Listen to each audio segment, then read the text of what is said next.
Bonjour à toutes, bonjour à tous, bienvenue sur cette chaîne YouTube pour la continuité du tirage du tarot de Marseille avec l'interprétation d'Émilie Porte plus la guidance intuitive qui nous guide aujourd'hui. Je voudrais que nous abordions les deux derniers arcanes qui font partie des 22 arcanes majeurs. Pour tous ceux qui découvriraient cette vidéo aujourd'hui, vous avez le lien vers toutes les précédentes vidéos qui pourraient remonter jusqu'au premier arcane, c'est-à-dire le battleur. Aujourd'hui, donc, nous allons voir les deux dernières cartes avec la carte du monde, la carte 21 qui représente l'ancienne majorité par son chiffre. C'est le dernier arcane numéroté qui représente une jeune femme nue, entourée par une couronne de laurier, couleur or, symbole de réussite, d'accomplissement, de richesse, richesse intérieure notamment. On voit que les 4 éléments, l'eau, l'air, le feu, la terre, sont en parfaite reliance.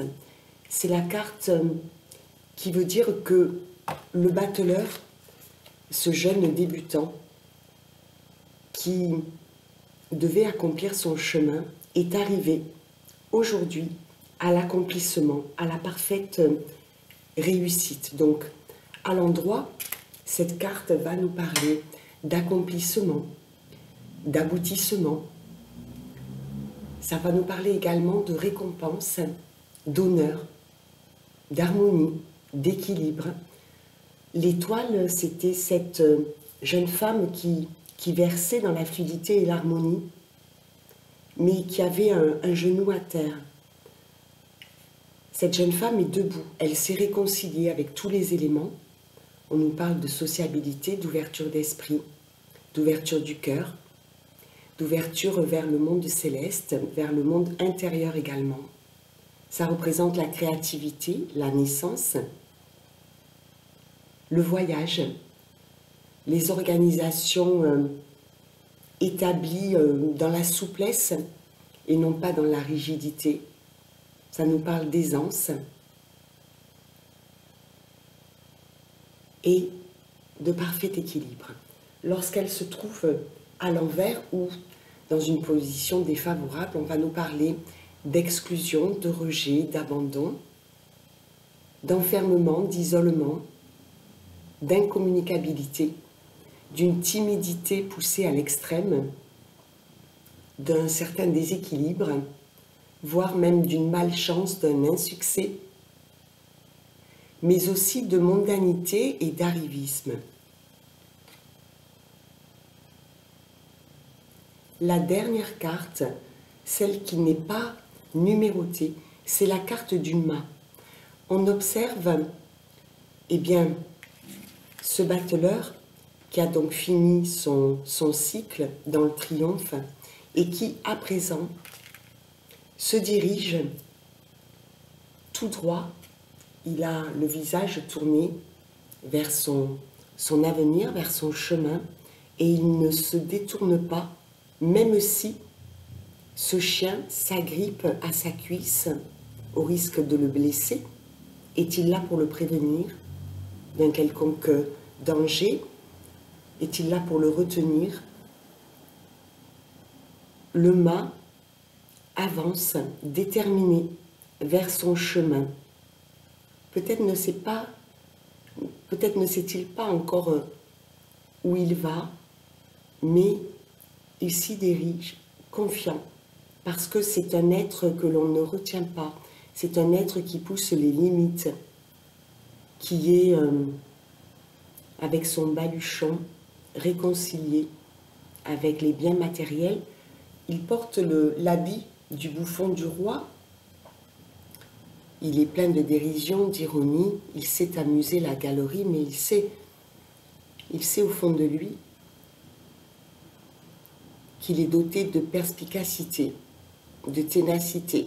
C'est un grand voyageur, ce mât. Et il se dirige en fait vers destinée. Et ce sont les cartes suivantes qui vont déterminer du chemin qu'il doit emprunter à présent pour son plein épanouissement, pour aller vers d'autres quêtes. On va nous parler d'anticonformisme, d'originalité, d'indépendance, de libération, d'idées de génie, quelque chose de lumineux qu'il porte en lui, d'une folle sagesse, d'un courage, voire même d'une témérité. L'ironie, la dérision, l'amusement, la légèreté, l'insoumission, la dissidence. Ça peut nous parler aussi d'un grand voyage qui arrive à nous, d'une aventure et d'une transcendance. À l'envers, défavorable, on va nous parler de fuite, d'errance, d'instabilité, d'incohérence, de provocation, d'imprudence, d'inconscience et parfois même d'un grand désarroi. Nous avons fini pour la lecture de ces 22 arcanes majeurs du tarot de Marseille et j'insiste sur le fait que ces tirages, lorsque vous faites une consultation pour vous, une consultation privée, vous amènent toujours à savoir où vous vous êtes arrêté dans votre vie, ce qui est autour de vous, ce qu'il est nécessaire de travailler, quels sont les obstacles à dépasser, quel est l'objectif que vous avez. Il y a eu beaucoup de questions depuis la première vidéo avec les premiers arcanes. Donc je vais vous donner quelques exemples aujourd'hui et dans une vidéo future, sûrement la semaine prochaine, nous prendrons différentes associations de cartes. Donc vous intervertissez si vous êtes une polarité masculine ou une polarité féminine, selon si vous êtes dans un couple hétéro, homo, etc. Je vais essayer de vous parler de différentes situations et vous allez voir que ça va répondre à vos interrogations, celles que vous m'avez livrées depuis le départ par mail. Donc, imaginons que vous soyez dans votre tirage privé, ce battleur.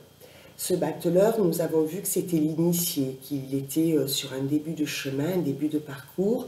Il a un projet, il a devant lui une table et il a la volonté de poursuivre sa route. On va voir maintenant sur la deuxième carte que vous tireriez, eh bien, ce qui peut se passer dans cette histoire de projet. Alors, par exemple, si l'on prend le chariot, eh bien, le chariot va nous amener au constat que cet initié a toutes les capacités. Ce chariot, c'est le digne héritier de l'impératrice et de l'empereur. Donc, en fait, ces deux polarités sont une même polarité lorsque vous êtes sur un tirage privé. Je les mets donc ainsi. Le chariot va vous amener à comprendre davantage avec volonté, maîtrise, dynamisme, assurance, ce qui peut être dépassé de façon à ce que vous grandissiez et que votre projet puisse arriver à son terme. Troisième carte, nous allons parler du soleil, une pleine réussite dans peut-être vos relations. Vous allez savoir bien vous entourer, vous servir de toutes vos connaissances, de votre savoir. Vous allez également eh bien, pouvoir profiter de votre grand bonheur, de votre réussite. Jusque-là, elles sont à l'endroit. Prenons l'impératrice, vous inversez, ce peut être un empereur. Il y a eu certaines de vos questions qui sont revenues. Peut-il y avoir deux impératrices, deux empereurs? Non. Et dans la vie, c'est pareil. Je vais vous expliquer. Vous êtes cette impératrice qui sait ce qu'elle veut, qui sait où elle va. C'est une femme accomplie, une tête couronnée, Et normalement, elle est assise à côté de l'empereur. L'empereur, c'est la cerise sur le gâteau. Elle a déjà conquis tout ce qu'elle souhaitait pour s'affirmer et se positionner. Donc, ce qu'elle attend, par exemple, sur le registre de l'amour, c'est son empereur. Il se trouve que l'empereur est dans sa vie, à proximité d'elle, ainsi. C'est un homme qu'elle connaît, qu'elle côtoie, qu'elle vient de rencontrer. Il a la tête à l'envers. Cela veut dire que c'est un être qui est contrarié dans son fonctionnement. Il n'est peut-être pas tout à fait franc. Peut-être qu'il manque de maturité, de spontanéité. Il est un peu torturé. À côté de l'impératrice, seul l'empereur, qui a posé les masques, qui assume qui il est, voire qui ose proclamer à sa belle ses sentiments, ses intentions, peut trôner à côté d'elle. S'il reste comme ceci, je vous dis, vous inversez, hein, eh bien, l'impératrice a beau ressentir en lui toutes les capacités qu'il pourrait avoir s'il était positionné à l'endroit, ça ne va pas l'intéresser plus que ça.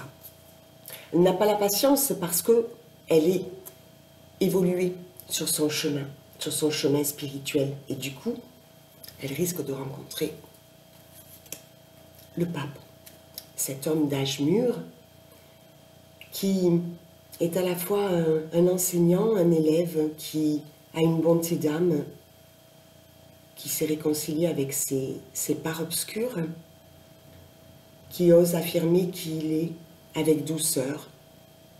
C'est un homme spirituel, plein de sagesse. Alors, elle ne va pas vivre forcément une grande passion, parce que la passion c'eût été avec son empereur. Mais son empereur n'est pas là. Elle va se positionner sur cette relation qui va l'aider à grandir. Dans le cas d'un choix, ce serait donc la carte de l'amoureux. Un choix à faire entre deux situations professionnelles, deux relations amoureuses, deux rencontres, deux polarités. Eh bien, la carte de l'amoureux, on a vu que c'était l'hésitation, c'est la carte de l'amour. C'est ce cher Cupidon qui va aider l'impératrice en lançant une flèche dans le cœur de cette femme pour qu'elle arrive à se positionner entre deux situations. Elle est très hésitante malgré ses sentiments. Elle se dit, qu'est-ce que je choisis? L'amour, la passion, qu'est-ce qui me fait vibrer? Cupidon est là. Et elle croit évidemment à sa bonne étoile. Elle sait qu'elle est stable, qu'il ne lui manque pas grand-chose, et pourtant l'essentiel, l'amour profond. Elle compte sur le ciel, mais pas que. Sur sa bonne étoile, mais c'est aussi la déesse de l'amour, de la sensualité. Elle a besoin de vivre, de se sentir vivre, de se sentir vivante. Alors, elle va se placer dans le positionnement de l'ermite. Elle va aller rechercher la lumière intérieure. Elle va se replier, elle va mettre une distance avec celui qui ne sait pas. Et une distance aussi certainement, le temps de trouver les meilleures réponses pour elle avec le pape. Ces tirages peuvent se décliner de différentes façons. Il y a 78 lames dans le tarot de Marseille, nous ne les verrons pas toutes.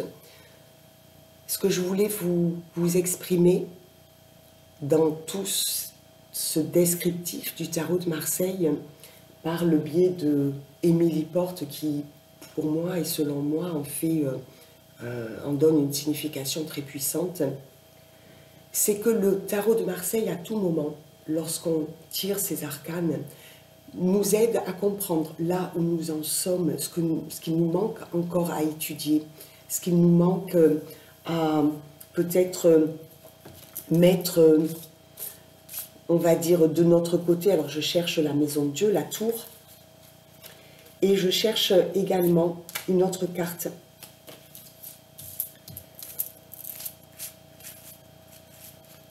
Pardonnez-moi, hop. Si j'arrive à la retrouver.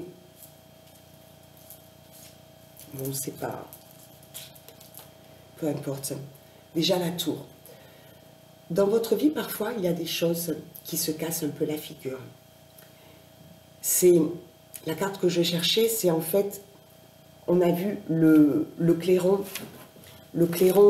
d'or qui vient en fait vous donner un coup de pouce. Alors peut-être pas comme vous l'auriez souhaité, parce qu'en fait, il est là. Il vient apporter un petit peu la justice divine, un petit peu beaucoup d'ailleurs. Donc si vous êtes un de ces personnages, vous allez être en prière dans le recueillement, en effet. Vous allez vous laisser porter et vous allez croire que tout ce qui vient vers vous est juste. Il risque d'y avoir dans cette justice divine, ou même la justice des hommes, hein, ça peut être une histoire de procès, de tribunal, selon les cartes associées, voilà, on s'imagine que c'est positif ou à l'inverse que c'est négatif. Hein. Ici, ce serait positif, à l'envers, eh bien négatif, trop précoce, trop juste, etc., ou manquant de malchance. Eh bien, cette carte de la maison de Dieu, c'est en fait ce qui va venir dans votre vie s'écrouler de façon à ce que vous puissiez passer à autre chose. Je reprends donc l'empereur et l'impératrice. Ce peut être une relation d'âme-sœur. Faisons aujourd'hui la différence. Les âmes sœurs créent un lien très puissant, très fort. Ce sont un petit peu ces jumeaux. Ils ont des valeurs communes, des vertus communes, aussi des imperfections communes. Ils sont le miroir l'un de l'autre. La quête de l'un et la quête de l'autre. Ils ne se laissent pas détrôner facilement, ils sont très protecteurs, ils sont très prudents et très méfiants, ils savent de qui ils peuvent s'entourer pour être davantage dans la sérénité. Lorsque ce couple est réuni, ou une profession que vous avez choisie et qui vous apporte tant, eh bien, ces relations d'âme-sœur, on reste sur le côté affectif parce que je sais que c'est ce qui vous tient à cœur, eh bien, cette relation va vous aider à travailler l'un l'autre sur vous. Mais des fois, vous avez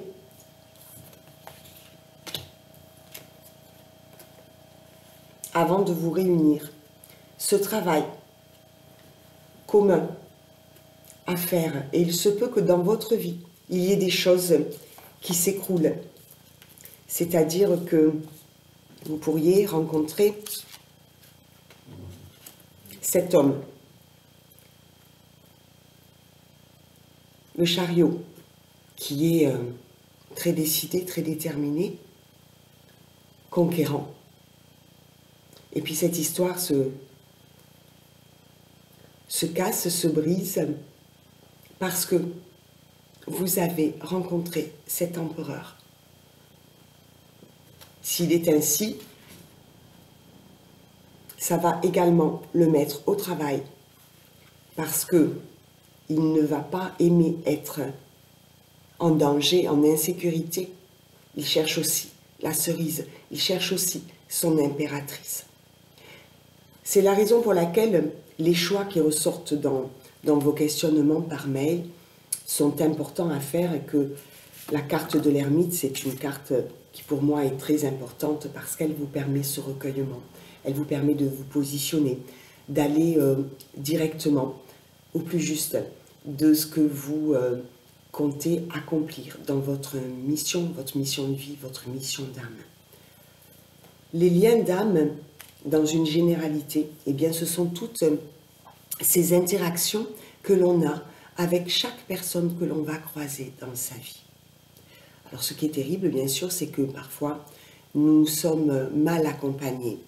Nous restons pourtant, par confort, par commodité, par facilité, par incompréhension, par crédulité, peu importe les raisons. Quand je vous dis de ne pas hésiter à faire vos demandes, nous sommes entourés bientôt lundi 13, ce sera la nouvelle lune en Scorpion.